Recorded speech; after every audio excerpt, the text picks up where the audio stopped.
Company presents the Cavalcade of America.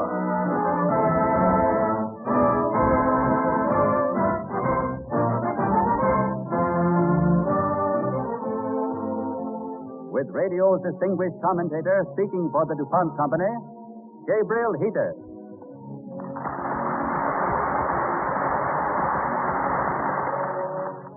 Good evening, everyone.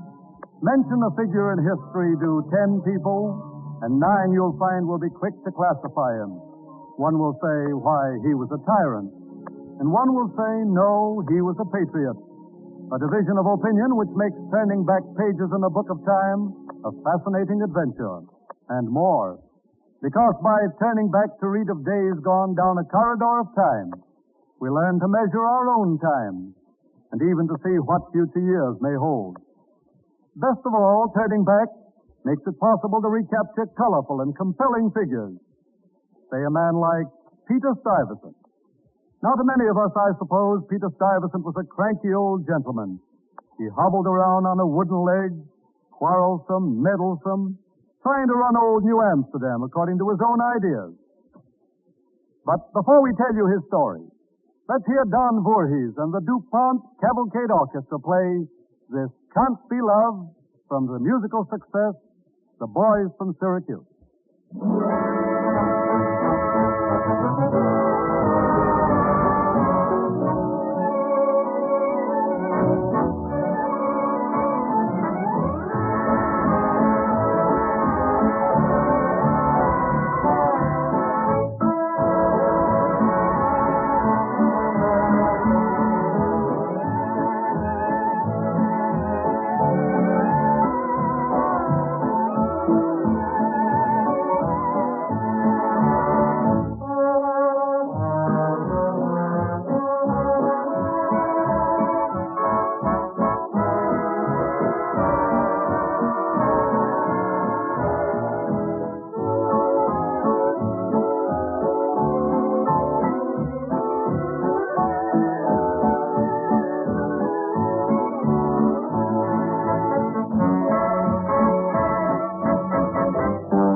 Ladies and gentlemen, the narrator and chronicler of the Cavalcade of America, Thomas Chalmers.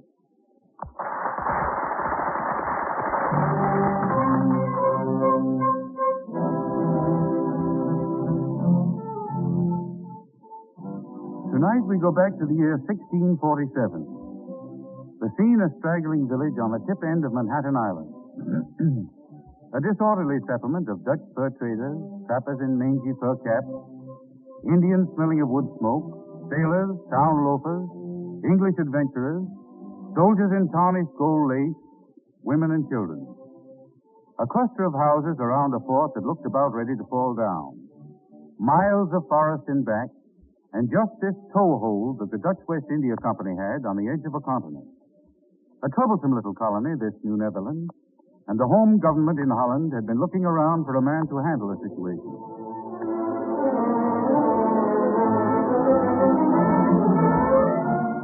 We are men in a free colony, and Peter Stuyvesant will come to know it. He is no one to order me around. Man or wooden-legged tyrant, he will learn when he comes here. They say he's going to make you close your tavern on time now. No more peddling firewater to the redskins with old Peg-Leg Peter watching. You mark my words. He has a big beak of a nose like a buzzard, and a wooden stump of a leg. And you know what he does to bad little boys who tease their sisters? He carries them off at night to his dark dungeon and eats them. Peg-Leg Peter, huh? He's not going to march me around like he did those soldiers when he was fighting the Portuguese down at St. Martin's Island.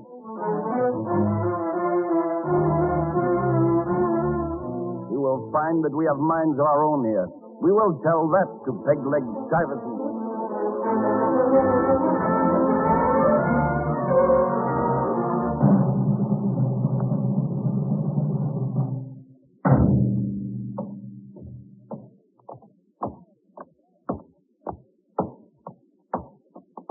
I am Peter Stuyvesant, your new Director General.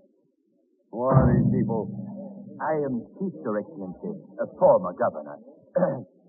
We are here to welcome you in behalf of the citizens of this colony of New Netherlands, in behalf of the great and glorious Free Dutch Republic, the noble West India Company, and the High Mightinesses, the Estates General of Holland. Yes.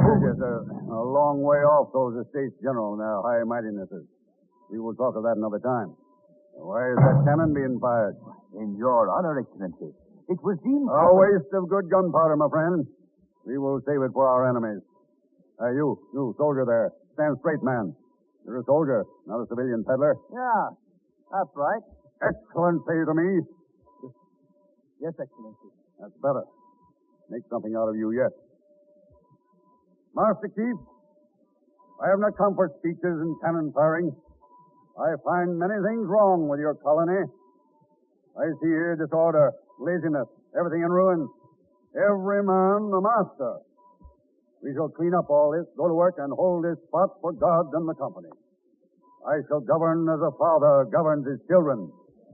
But there shall be but one master. Too much dirt, too much talk, too many taverns. We cannot work and drink schnapps too.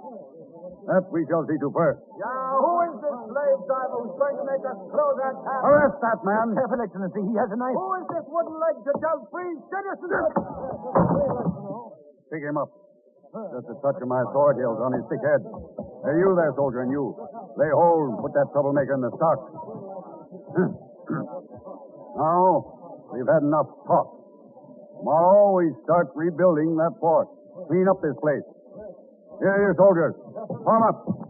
Clear these good people off the wharf. March.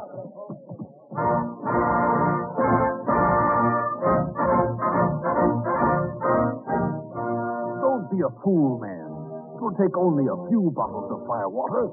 The redskins will meet us up the river. We get on the grog, we get their pelts, and we sell the pelts, no? No. If old Peg-Leg Peter catches us, he'll put us in stock.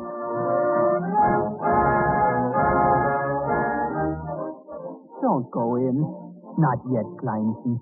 We can go over to the green and... Oh, we can. No one may stay out after curfew. But I know. We shall hide behind the big tree. Please. No. No, Peter Stuyvesant has ordered it so. Oh, look, quick. You must go. The watch is coming.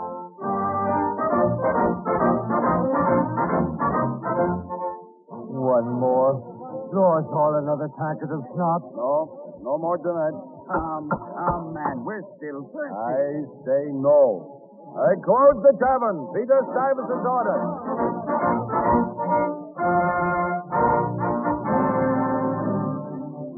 You can picture old Peter Stuyvesant stumping around the town with his silver-headed cane, ready to crack down on any lazy worker, and putting his shoulder to the wheel himself when he had to. They laughed at old Pegleg, some of them behind his back, and he was cordially hated by others. But somehow he got things done. A bit headstrong and arbitrary, perhaps, but beneath that tough old hide was a fighting spirit and a firm belief in the future of New Netherlands. He fought with his council for what he considered his right, to run things his own way. But he was just as ready to fight the Indians or the English, or anyone else that threatened this colony, which, in the depths of his fighting heart, he had grown to love. At the age of 63, rheumatic, wooden leg and all, he led an expedition against the Swedish colony on the Delaware. But he hadn't been gone long before war cries sounded through the forest, and Indian tribes threatened New Amsterdam. Alarm sounded. The villagers ran down Bowling Green, but old Peter was away. Panic on Bowling Green. Terrified colonists crowd into town, mingling with the villagers. Indians in the woods, north of the walls, thousands of them, thick as blackberries. They killed Van Dyke. Wickham farm is gone, all his family. A boat just drifted by on the river. A man and a woman. What can we do? What can we do? Oh, my baby. Out of the way. Help me swing this blasted cannon. The powder. Where is the powder? Someone said we should hold the fort. Get Lamontagne, somebody. He would know where the powder is. One of you, get this cannon and help me. Come on. If only we had Stuyvesant here. They sent a messenger yesterday. If he got through the Redskins. Look, Master Chief. That crowd is just on High Street. Coming from the Watergate. Heaven help us if they've taken the palisade. Into the fort, you people. They're coming. Thousands of them. We'll be burned. We'll be tortured. We have the ships now. We can escape this ship. They're coming. They're coming. Out of the way there. One of you out of the way before I ride this horse over you. Hurry, they're coming. Hey, somebody, back that cart out of the way. Where are you? Wait. Everybody stop that noise. Can't you hear it? Listen, everybody. Quiet. The drums. Don't you hear them? It isn't the Indians coming through. They're drums. Look, behind the cloud dust there. Peter Stuyvesant. He's back. He's come back. Look, he's back. Yes, he's there in front. Stuyvesant. Oh, Douglas, he's back. Peter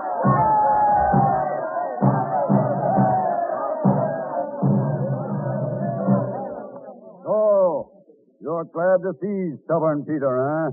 You need the old tyrant again. Your Excellency, in the present danger that the colony Master faces... Chief, you gave me a speech before. They are not good speeches. I am not satisfied with what I find here. Disorder and an Indian attack when my back is turned. Dr. Lamontagne, you will take one troop and clear those woods to the north. Master Killian, you march at once to protect the river settlement. Seize what boats you need and send the sailors ashore for arms. Master Cornelius, those 2 Indians in the stock, release them for messengers to their tribe. I shall meet the stations outside the palisade tomorrow morning sunup. Let them tell their masters that Wooden Leg wants peace.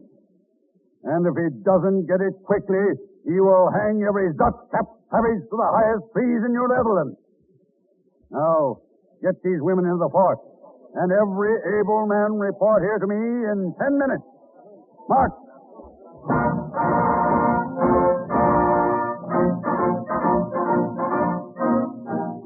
Between bullying and cajoling, Stuyvesant made peace and avoided what might have been not only a ghastly Indian war, but the ruin of the colony. In his treatment of the Indians, he was quick to punish, quick to reward, and honest. Never was an Indian brave allowed inside the smaller villages, and he outlawed any man who sold firewater to an Indian.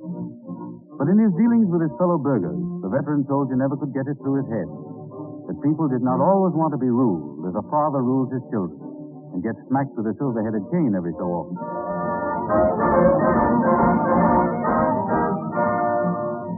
By order of the Director General, Peter Stuyvesant, henceforth, regulations and decrees issued by us shall be unalterably obeyed and take immediate and unquestioned effect in full force and virtue. By order of the Director General, Peter Stuyvesant, a series of fortifications are hereby decreed and by our command will be constructed according to our purposes and plans without further delay.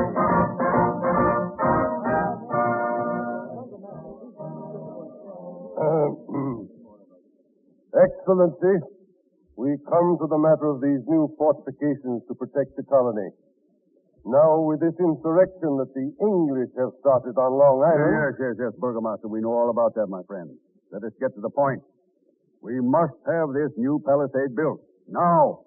We waste time talking about it. But, Your Excellency, the money for this work. We must have money. Money. That is all I hear. Find the money. Raise the taxes. But the taxes must come from the people, Your Excellency. We must have their consent. Their consent? I must ask leave of every worthless loafer in town to build a wall around us? The people have a voice, Your Excellency. Bah! Tell me nothing of that, Burgomaster. Rule by the people. Rule by the fools and talkers, the clowns and the bear skinners. I am the law here, not the tavern loafers. I, Peter Stuyvesant. But, Excellency, we cannot convince the people that the money is needed. Needed? You sit there like hens, clucking on a roof, waiting for the English fox. And you talk about fortifications being needed. Mark my words. If we don't hold this spot for Holland and the company, someone else will. We are alone. Enemies on every side. England ready to gobble us up. Excellency, whether this be the King of England's colony or we hold it for the Netherlands, one rule is like another. The company does nothing for our protection. They send us no powder, no soldiers. Why should we defend those who will do nothing for us? Enough! You're a traitor. You're all traitors. I have listened to your idle talk. Now you will listen to me. We shall defend this colony with what we have. I will raise the taxes and build a defense if I have to put every burger in New Amsterdam in irons. Enough of this, Sergeant. March your men in and clear this hen coop out. I am still in command of this colony. Excellency, let me through here. Excellency. Yes. What is it? They come. The English, Excellency. 4 ships. They were sighted from the church steeple. In the lower bay, 4 ships crowded to the gunnels. Now it is forged, not word. You hear that, Burgomaster? The English are in the harbor. Excellency, what do you plan to do? You ask me that? I plan to fight. The odds are too great. We are not ready. What of it if the odds were twice as great? But our families, Excellency, our wives and children. Stand aside, coward. This I have made here, this New Amsterdam. You could not have made it. And you will not fight for it. But I will fight for it if I fight alone. Stand out of my way.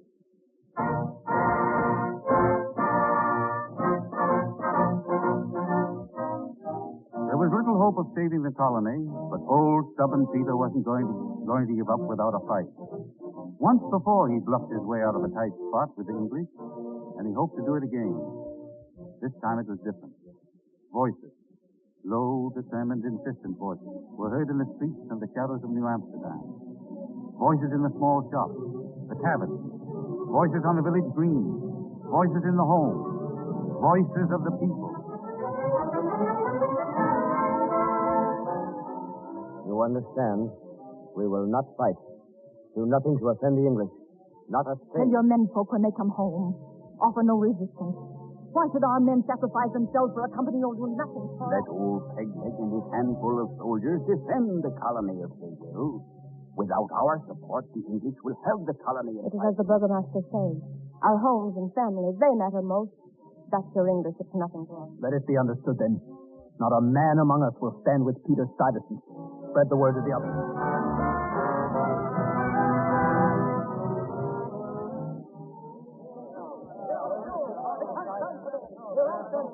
Your Excellency, we must not open fire on the English. It is hopeless. The people are crowding below. They're getting out of hand, threatening to burn the fort. They dare do that? They want to accept the English terms, save their homes. They are getting ready a white flag now. Traitors, cowards. It is English among us. Not so, Excellency. English and Dutch, they say the same. Our homes are at stake. Our people will not fight for the company, for the flag there. Heed us, Your Excellency. You are alone. A handful of soldiers. There is help coming. The men from the river colonies. They are not coming, Excellency. They have sent word. It is as the burgomaster says, Director General. The river colonies are not coming to your aid. The English offer fair terms. If you resist, you will bring destruction on the town. Oh, they also have betrayed us. Excellency, the English are approaching. They're ready to fire. Mark well, Excellency. The people are in the streets. Our women, our children.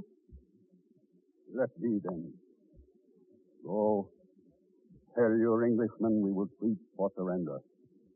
And choose among you the greatest coward to haul down the colors.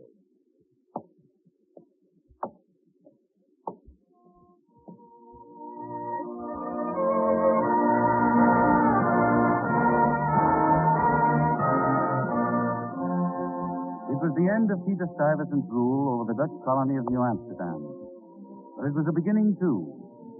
For the colony became New York and grew and flourished under the English flag up to the Revolution.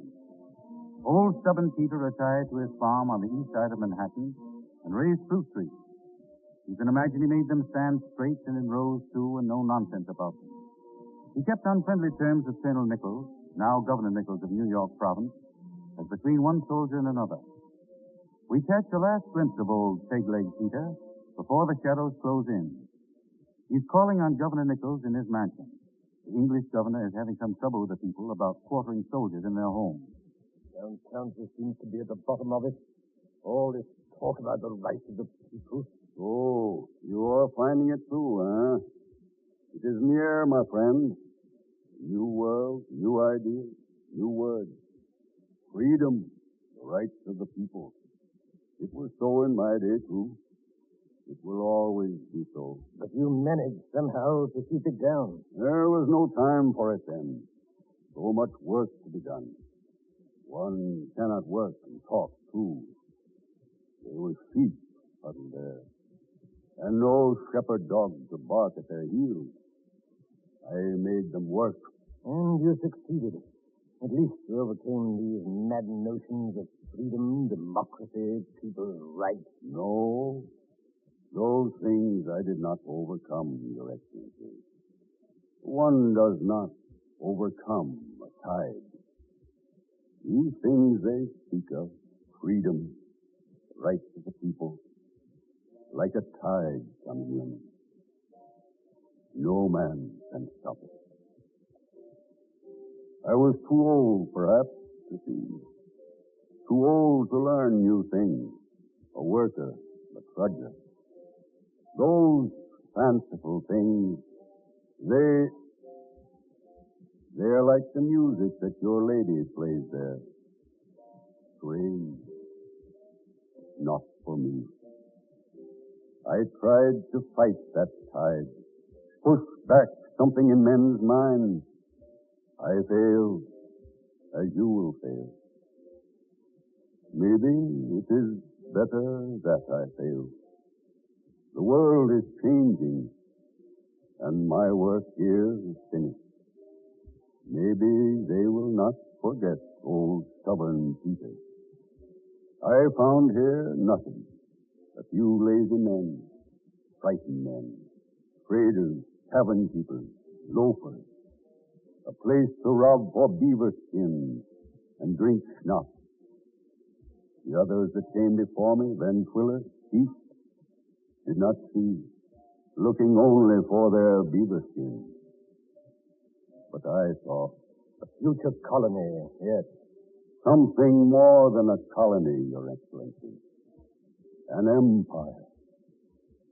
Maybe they will not forget. Good night. Your Excellency is leaving? It is early. Yes, I sleep now. It gets late, and my work is done. I leave you your empire for England. But England will not hold that empire. You cannot fight the tide. Good night.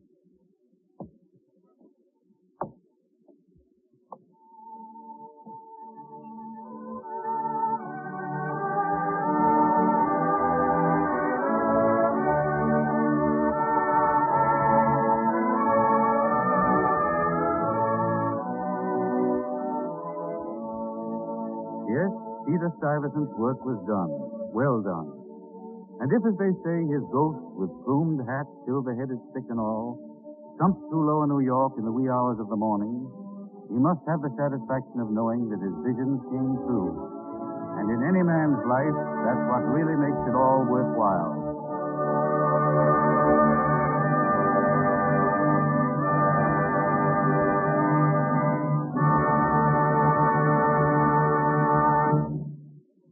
At this time, Gabriel Heater, popular news commentator, brings you news of the wonders of chemistry. Mr. Heater. Thank you, Thomas Chalmers. A new day, a new week, and for me, a new headline of Better Living for Millions. A headline about cellophane. Now, like many of us, I had always taken cellophane transparent wrapping for granted until my visit to a wonder world of chemistry. And I realized here indeed is a chemical marvel of our day and age. For me, cellophane had always been just a wrapper for cigarettes, bread, candy, cigars. But today I found lightning wrapped in cellophane. When I say lightning, I mean it in the Benjamin Franklin manner. Electricity. Yes, wrapped in cellophane. Let me give it to you as a man in a wonder world of chemistry. Explained it to me in a few words. He talked of modern electrical motors, compact, miracle-like, and built in a way to save every possible inch of space inside. For every inch of space which is saved inside means more room for wire. And more wire means more power. The old way was to use a bulky insulation which required a great deal of space. And one day a man decided to try transparent cellulose film. Offhand you'd say, fantastic. But it worked. And today a thin winding of cellophane on copper wire does noble service on electric motors, stepping up power, and thousands of miles of ribbon cellophane, as narrow as 1/64th of an inch, are now made each year for insulating electric wire. Oh, I could call a roll of hundreds of uses for cellophane. Those DuPont men work wonders which tame all fabled miracles. Picture cellophane used as bandages in hospitals. It's true, and the reason is simple. Surgeons find it important to keep certain kinds of wounds in plain sight. Cellophane bandages make it possible. But tonight my mind turns to Christmas morning, 2 weeks away. We've come out of a dark and weary strain. Everyone needs Christmas now as never before. And I'm certain all wonders DuPont chemists have brought. Of all, they share with me tonight a vision of sparkle and gaiety and color which cellophane will bring to Christmas gift wrapping. Today I was given a new little book called How to Glorify Christmas Gifts. It tells how to dress up your presents in these colorful wrappings. Yes, makes it easy for anyone. And I'm told that DuPont will send the same book to you if you drop a postcard to them at Wilmington, Delaware. It will help make your Christmas a sparkling example of better things for better living through chemistry.